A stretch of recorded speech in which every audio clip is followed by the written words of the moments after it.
కవిత మీద బీఆర్ఎస్ నాయకులు ఘాటు వ్యాఖ్యలు చేశారు. నిజామాబాద్ జిల్లాలో ఇసుక దందాలో కవిత వేల కోట్లు దోచుకున్నారని, కానీ ప్రశాంత్ రెడ్డి ఎలాంటి అవినీతి జోలికి వెళ్లలేదని అన్నారు. కవిత బీఆర్ఎస్ లో ఉన్నప్పుడు ప్రశాంత్ రెడ్డి మంచోడు, ఇప్పుడు పార్టీ బయటకు వెళ్లారు కాబట్టి చెడ్డోడయ్యాడా అని ప్రశ్నించారు. తెలంగాణ ఉద్యమం ప్రారంభమైనప్పుడు ప్రశాంత్ రెడ్డి ఉన్నారని, కానీ కవిత ఆ సమయంలో అమెరికాలో ఉన్నారన్నారు. ఉద్యమానికి, బీఆర్ఎస్ పార్టీకి, తెలంగాణ జాగృతికి సైతం ఆర్థిక సహాయం చేసిన వ్యక్తి ప్రశాంత్ రెడ్డి అని బీఆర్ఎస్ నాయకులు కొనియాడారు.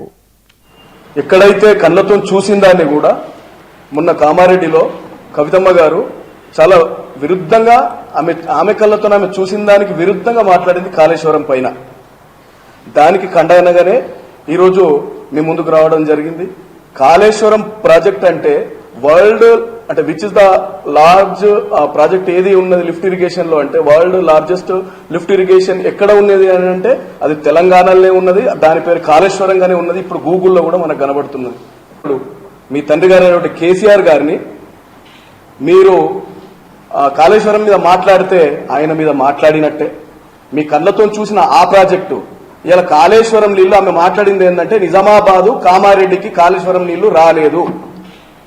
ఇగో దాని ప్రతికూలమే అంటే దాని పర్యావసనంగానే ఇలా మీకు చెప్పదలుచుకున్నది ఏంటిది అని అంటే ఎక్కడ 300 మీటర్ల డెప్త్ లో ఉన్నటువంటి కాళేశ్వరం దాన్ని కేంద్ర ప్రభుత్వాలే ఆదర్శంగా తీసుకున్నాయి, కేసీఆర్ గారిని మెచ్చుకున్నాయి. అట్లాంటి ప్రాజెక్టు ప్రజల ముందుకు వచ్చింది, నీళ్లు వచ్చినాయి, నీళ్లు రాలేదని మీరు చెప్పినారు.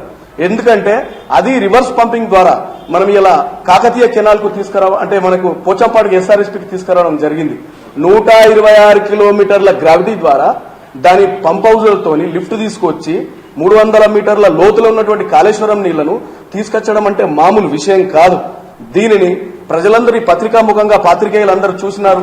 ఇలా వరద కెనాలు నిండుకుంటా వస్తే ఏ గ్రామం కష్టాలు మంగళారతులతో ప్రజల హారతులు పట్టిండ్రు, హారతులు పట్టి పువ్వులతో స్వాగతం పలికిరు ఆ గంగమ్మ తల్లికి, గోదారమ్మ తల్లికి. అట్లా పోచంపాడును